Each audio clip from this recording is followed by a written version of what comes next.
కొణిదెల పవన్ కళ్యాణ్ అమ్మ కడుపున ఆఖరివాడిగా పుట్టిన అందరికీ మంచి చేయాలి, మేలు జరగాలి అనే విషయంలో ముందువాడుగా ఉంటాడు.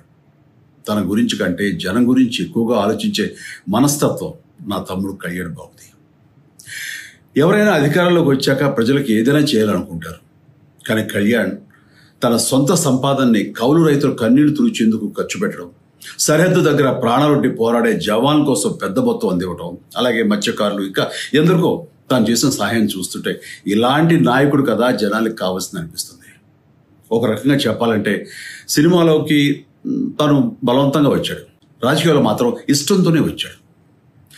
ఏ తల్లికైనా తన కొడుకు కష్టపడుతుంటే గుండె తరుక్కుపోతుంది. అలాగే ఏ అన్నకైనా తన తమ్ముడు అనవసరంగా మాటలు పడుతుంటే బాధేస్తుంది.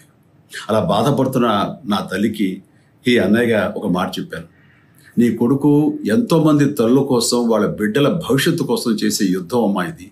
మన బాధ కంటే అది ఎంతో గొప్పది అన్నాను. అన్యాయాన్ని ఎదిరించకుండా మౌనంగా ఉండే మంచివాళ్ల వల్లనే ప్రజాస్వామ్యం మరింత నష్టం అని నమ్మి జనం కోసం జన సైనికుడయ్యాడు. తాను బలంగా నమ్మిన సిద్ధాంతం కోసం తన జీవితం రాజకీయాల్లోకి అంకితం చేసిన శక్తిశాలి పవన్ కళ్యాణ్. ప్రజల కోసం, రాష్ట్ర భవిష్యత్తు కోసం ఆ శక్తిని వినియోగించాలి అంటే చట్టసభలో అతని గొంతు మనం వినాలి. జనమే జయమును నమ్మే జనసేనాని ఏమి చేయగలడో చూడాలంటే మీరు పిఠాపురం ప్రజలు కళ్యాణ్ని గెలిపించాలి. మీకు సేవకుడుగా, సైనికుడుగా అండగా నిలబడతాడు. మీకోసం ఏమైనా సరే కలబడతాడు, మీ కళ నిజం చేస్తాడు.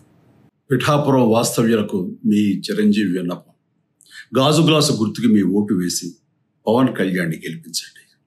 జై హింద్.